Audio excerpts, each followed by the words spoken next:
Oh yeah, you know it's a good time when we get patch notes.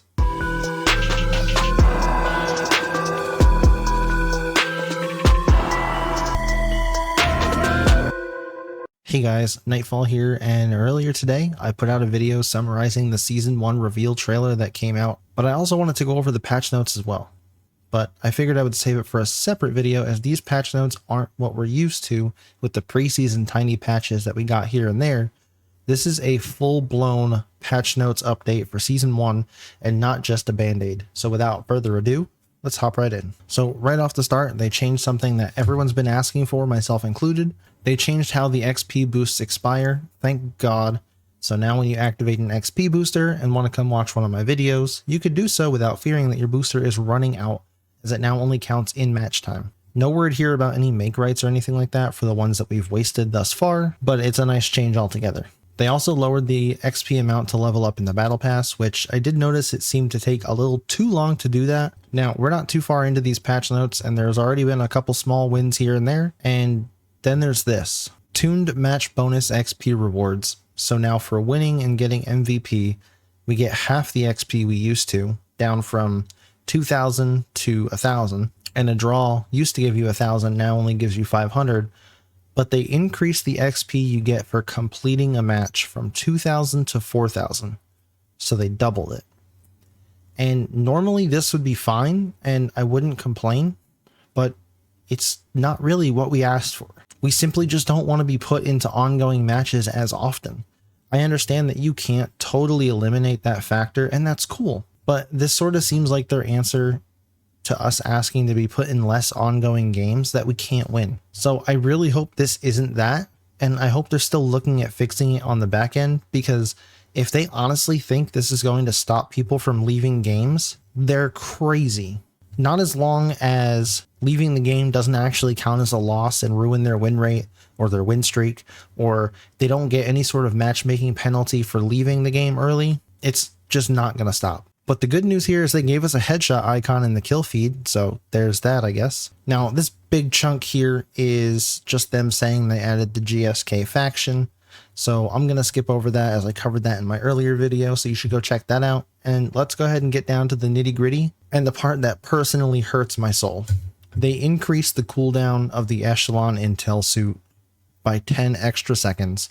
So now I have to wait to get my wall hacks back, which already felt like an eternity to begin with. Whatever will we Echelon mains do now? Probably switch to the GSK, I guess, so we're immune to headshots. But moving on, they also increased the Phantom Mag Barrier cooldown from 30 to 40 seconds and lowered its hit point from 500 down to 400. And all I have to say to this is more. The Phantom is already OP as hell, as 20 extra HP gives you a huge advantage in any gunfight you get into.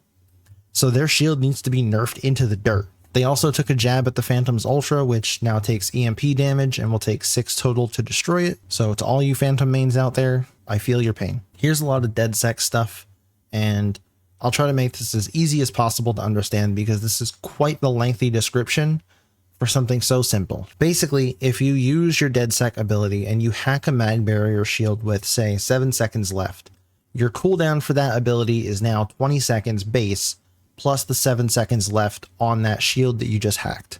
So a total of 27 seconds.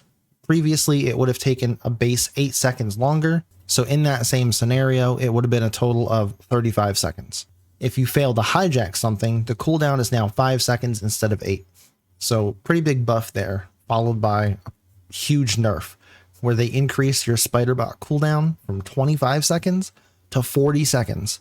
On the flip side, they also fixed getting face hugged by multiple Spiderbots, as well as sometimes certain faces being a little too ugly to hug. Heading over to the Libertad changes now, they lowered the cooldown on the Bio Vita boost by 5 seconds, and fixed an issue where the Medico Supremo no longer disappears after whoever deployed it respawns as a different faction.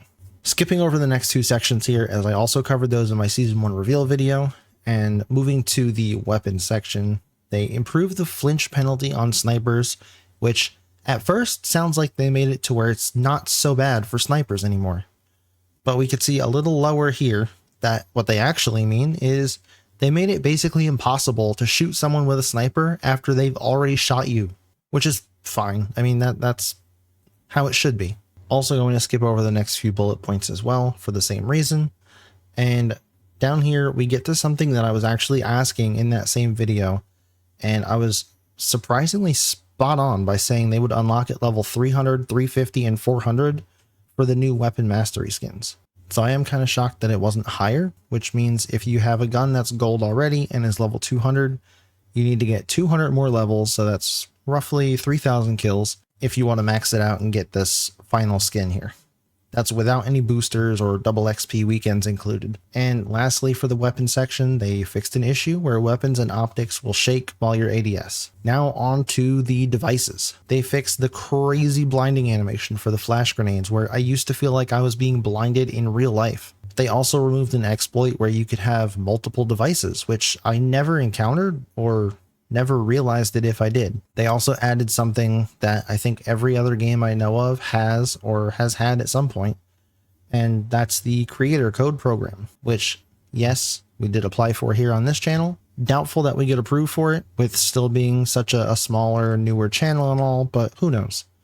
I'm gonna hold out hope until I get that email. There was also an issue where you could create a party with enemy players and voice chat during the game, which, as they say here, is very strange, and not sure why people would do that unless it was just to talk smack, in which case they could have just invited them to their Xbox party or PlayStation party to begin with. And then they disabled whispers in text chat. No idea what that is. Sounds very disrespectful, if you know what I mean.